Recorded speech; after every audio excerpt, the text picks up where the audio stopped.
नमस्कार, स्वागत है आप सबका डीटीएस क्लासेस के यूट्यूब चैनल पर। जैसा कि हमने बताया था पिछली कक्षा में कि इस अगली क्लास में हम आपको जीवन कैसे लिखे, जीवनी परिचय कैसे लिखी जाएगी, लेखकों की, कवियों की, उस पर चर्चा करेंगे। तो सबसे पहले यहाँ पर कवियों का जीवन परिचय लिखना है, जो कि बड़ा ही महत्वपूर्ण है और इनमें से कोई न कोई जीवनी आने की बड़ी प्रबल संभावना है बोर्ड में, कक्षा 10 में। तो सबसे पहला जीवन परिचय सूरदास का अगर जीवन परिचय आ जाए तो इसकी शुरुआत कैसे करेंगे, ध्यान रखिएगा। प्रारंभ ही ये बताता है कि आपकी जो सोच कितनी अच्छी है और कितना बढ़िया आपने याद किया है।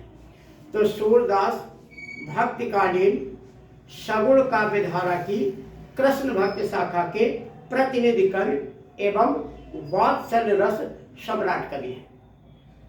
सूरदास के गुरु का नाम था वल्लभाचार्य जी। सूरदास भगवान श्री कृष्ण के परम भक्तों में से थे। इन्होंने अपनी रचनाओं में पद शैली का प्रयोग किया है और भाषा इनकी जो है वो ब्रज भाषा रही है, ये ध्यान रखिएगा। इनकी 3 रचनाएं हैं। सूरसागर, ये देख सकते हैं, ये सूरसागर। मूल सूरसागर में 1.25 लाख पद थे, वर्तमान में 10,000 पद मौजूद हैं। सूरसारावली एक रचना है और एक साहित्य लहरी रचना है। दूसरा अगर आ जाता है तुलसीदास, तो कैसे शुरू करेंगे?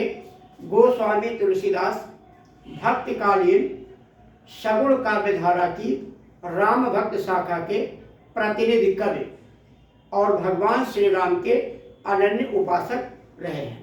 इनके माता पिता का नाम भी आपको लिख देना है, आत्माराम दुबे, और माता जी का नाम था हुलसी। इनकी पत्नी का नाम रत्नावली था।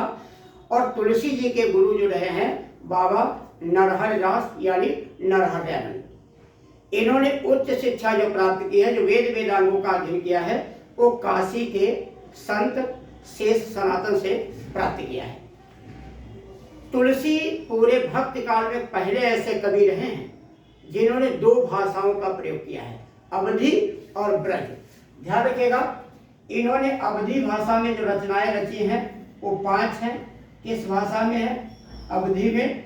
और 8 रचनाएं इनकी किस भाषा में है? वो ब्रज भाषा में है। 13 रचनाएं हैं।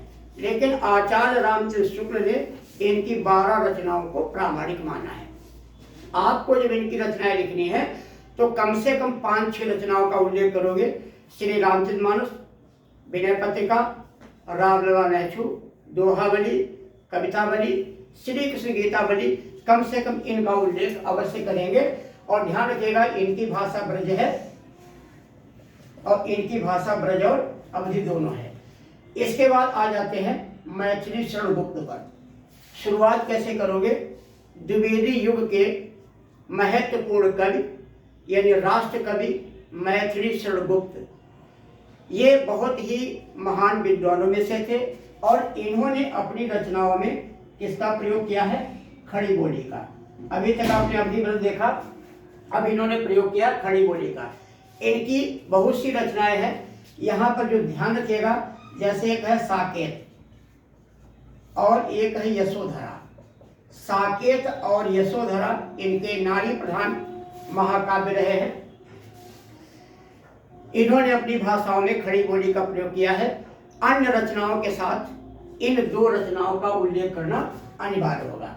अगला आता है माखनलाल चतुर्वेदी। यहाँ से एक प्रश्न एमसीक्यू में, जो 20 एमसीक्यू आपके में आएंगे वो एमआरसी पे भरने के लिए, वो में पूछा जा सकता है एक भारतीय आत्मा किसे कहते हैं? इन्हें क्या कहा जाता है?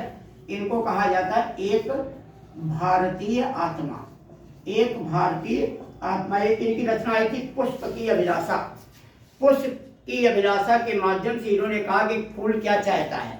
वो यही चाहता है उसे कोई बड़ा महत्व न दे करके केवल उन शहीदों के पैरों के नीचे फेंक दिया जाए जो मातृभूमि पर बलिदान होने के लिए तत्पर हैं।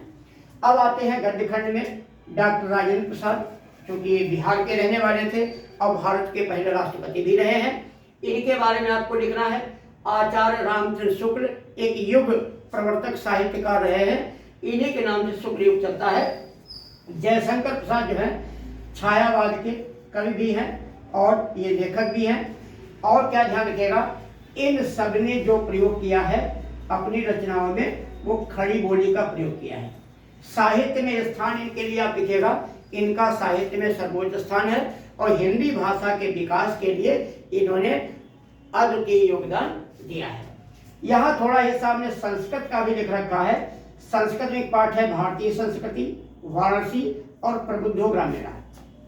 इन पूरे पाठ को पढ़ लीजिएगा, इनका हिंदी अनुवाद भी सीख लीजिएगा, कैसे संकेत करना है, प्रश्नोत्तर नंबर बीच में डालना है, हिंदी अनुवाद लिखना है। लिखने की कला ध्यान रखिएगा, एक बार भले ही प्रश्न का उत्तर क्यों न गलत हो, हालांकि गलत नहीं होना चाहिए लेकिन फिर भी क्यों न गलत हो, लेकिन प्रश्न को देने का तरीका सर्वोत्तम होना चाहिए।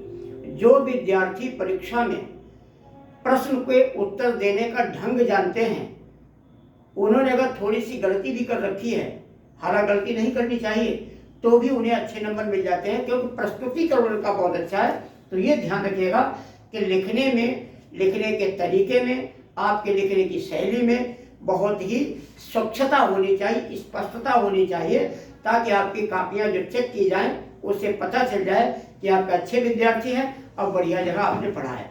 इसी के साथ निबंध लेखन, पत्र लेखन भी आएगा। पत्र लेखन को भी एक बार सीख लीजिएगा और खूब मेहनत करेंगे, बहुत ही अच्छा उज्जवल भविष्य आपका बनेगा।